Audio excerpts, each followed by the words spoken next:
स्थितौ। स्वयंभू मनु के दो पुत्र हुए, एक प्रियव्रत और एक उत्तानपाद। महाराज दोनों जैसे बड़े हुए तो प्रियव्रत जी गुरुकुल में पढ़ने के लिए गए, तो वह गुरुकुल में ही रह गए। बच गए उत्तानपाद, तो उत्तानपाद का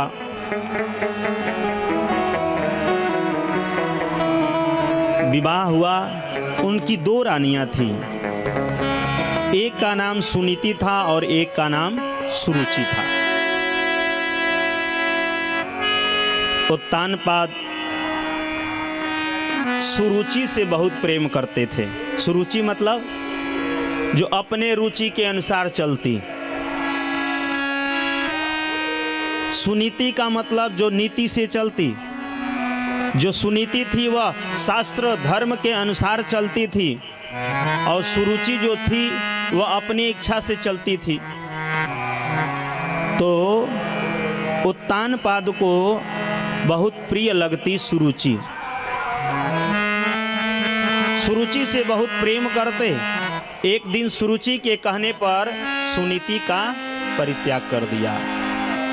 सुरुचि ने कहा कि अगर आप मुझसे अधिक प्रेम करते हैं, मेरे तरफ आपका प्रेम अधिक है, तो मैं कह रही हूं कि आप सुनीति का परित्याग कर दीजिए। लेकिन उत्तानपाद तो इतना प्रेमी, इतना पत्नी में लिप्त हो चुके थे कि सुरुचि के कहने पर सुनीति का परित्याग कर दिया। अब महाराज सुनीति तो जंगल में उनको छोड़ा, ऋषि के आश्रम में वह निवास करने लगी। समय आने पर दोनों रानियों ने पुत्रों को जन्म दिया। सुनीति का पुत्र हुए ध्रुव और सुरुचि के पुत्र हुए उत्तम। समय व्यतीत हुआ। एक दिन महाराज उत्तानपाद अपने पुत्र उत्तम को लेकर के गोद में खेला रहे थे। उसी समय सुरुचि के पुत्र सुनीति के पुत्र ध्रुव उस जंगल से खेलते खेलते अपने राज्य में आए तो उन्होंने देखा कि पिता के गोद में, वो भी सिंहासन पर, उत्तम भैया खेल रहे हैं, तो मैं भी क्यों न खेलूं। तो वह अपने पिता के पास दौड़ करके आने लगे। वहीं खड़ी सुरुचि थी, उसने रोक दिया। कहा, अरे ध्रुव, तुम अपने पिता के गोद में नहीं खेल सकते। अगर तुम्हें अपने पिता के गोद में खेलना है तो पहले तुम्हें जंगल में जाना होगा। जंगल में जाकर के भजन करना होगा। भजन करने के बाद भगवान दर्शन दें तो भगवान से कहना कि अगला मेरा जो जन्म हो सुरुचि के गर्भ से हो। जब तुम मेरे गर्भ से जन्म लोगे तब इस सिंहासन पर बैठने का अधिकारी होगे। यह बात जैसे सुरुचि ने कहा, ध्रुव को बहुत खराब लगा। ध्रुव रोने लगे। रोते रोते अपने माँ के पास में गए। सुनीति ने पूछा, बेटा क्या हुआ, क्यों रो रहे हो? तो ध्रुव ने कहा,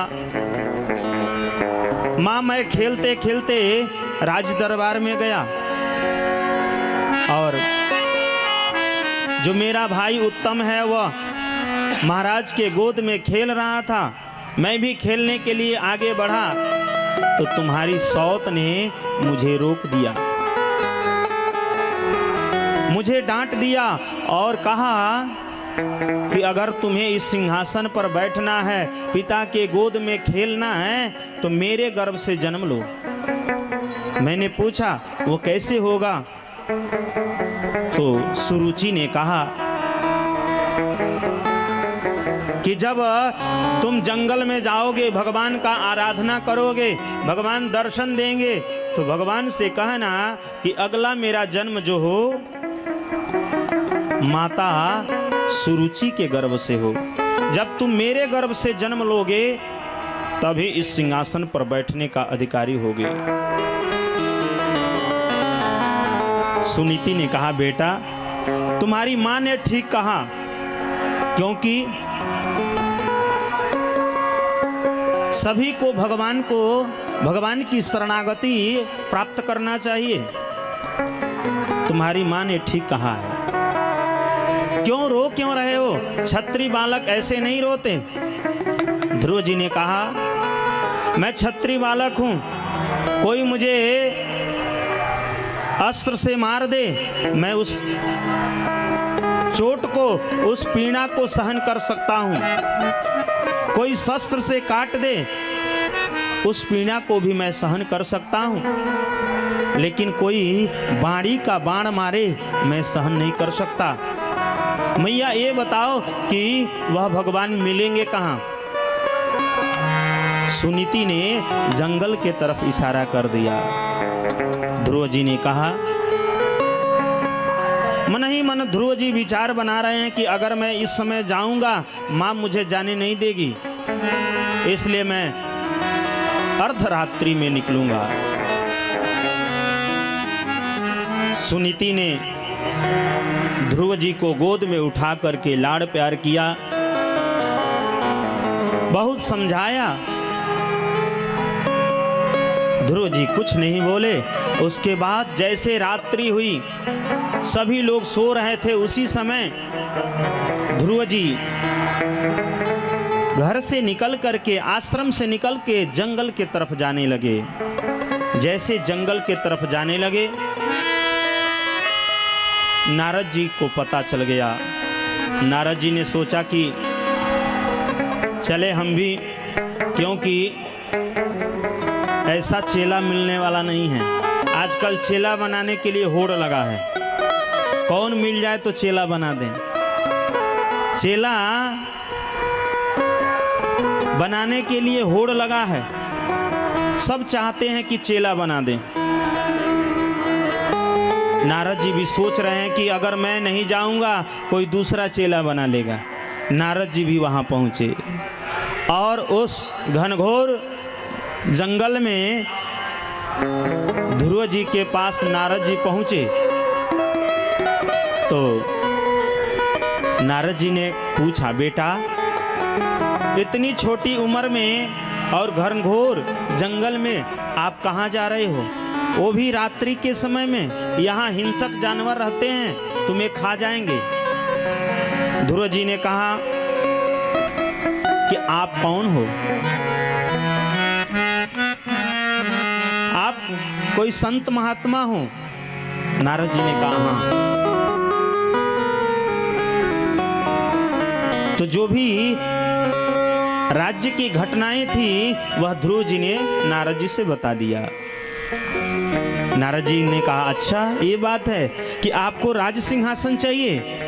चलो चलो वापस चलो, तुम्हारे पिता जो उत्तानपाद हैं मेरे शिष्य हैं, और मैं चलकर कह देता हूँ वह तुमको आधा राजपाट दे देंगे। ध्रुव जी मन ही मन विचार बना रहे हैं कि अभी तो मैंने भजन नहीं किया,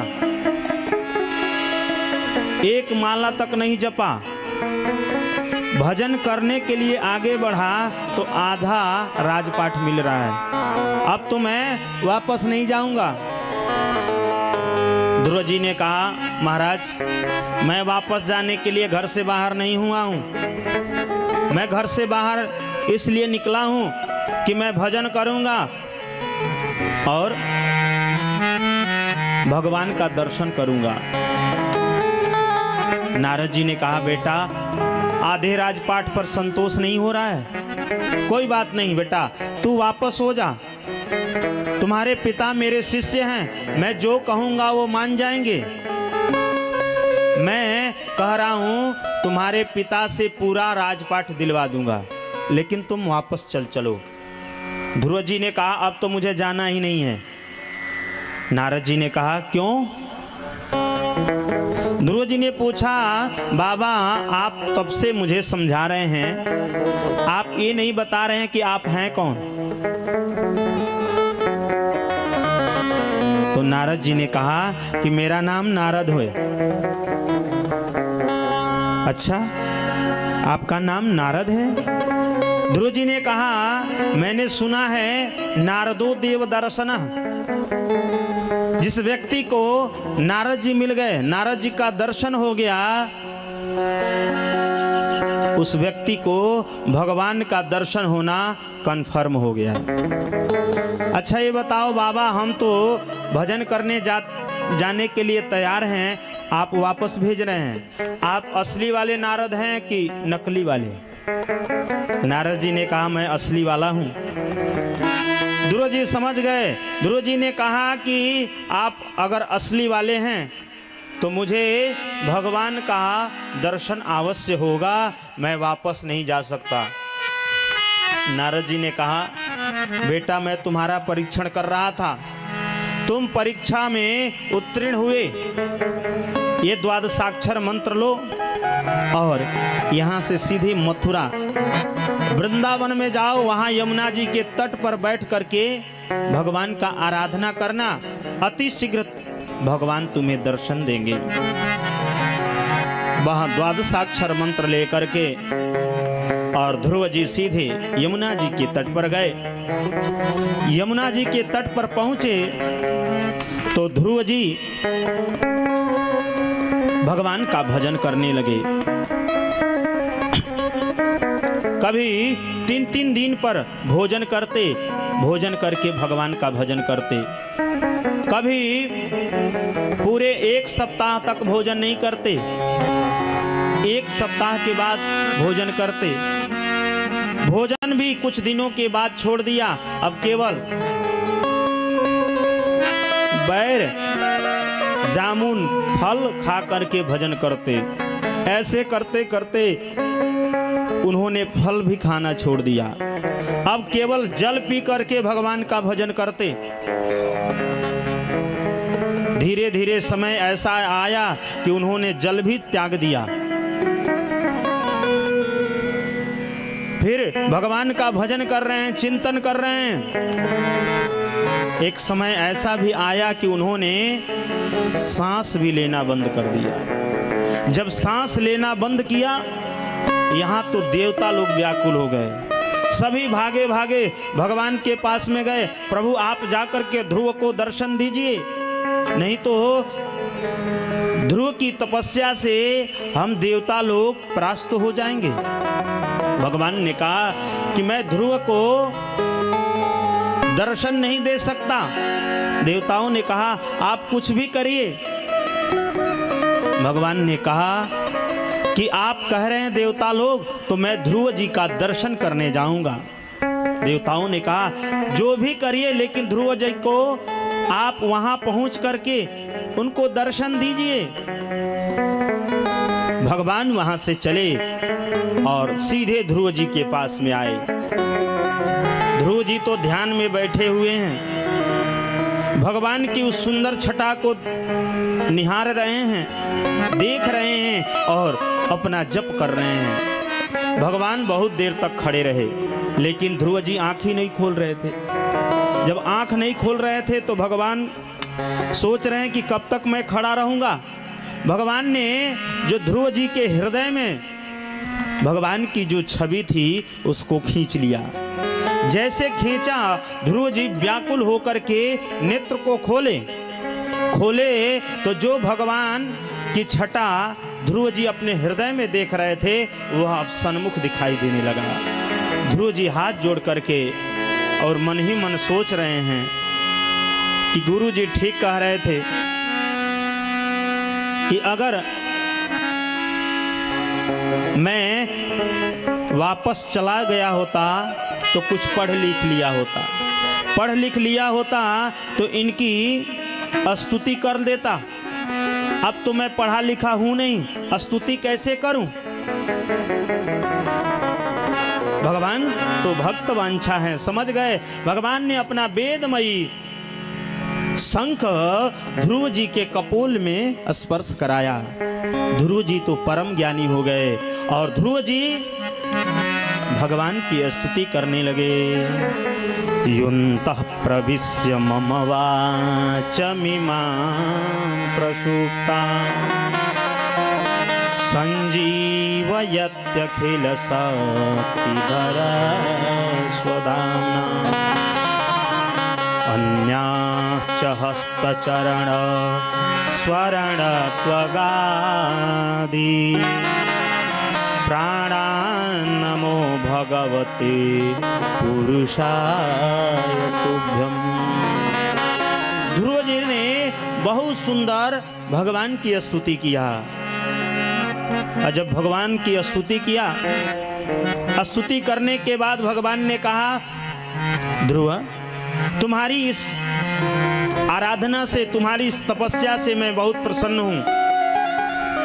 तुम जो चाहो मुझसे मांग सकते हो। ध्रुव जी ने कहा कि मैं आपके धाम जाना चाहता हूं। भगवान ने कहा नहीं, आप मेरे धाम नहीं जा सकते। आपको अभी 36,000 वर्षों तक राज्य करना है, इसलिए आप धाम नहीं जा सकते। और कुछ मांग लो। भगवान से ध्रुव जी ने कहा कि मेरा हमेशा स्मरण बना रहे कि मैं हमेशा आपका भजन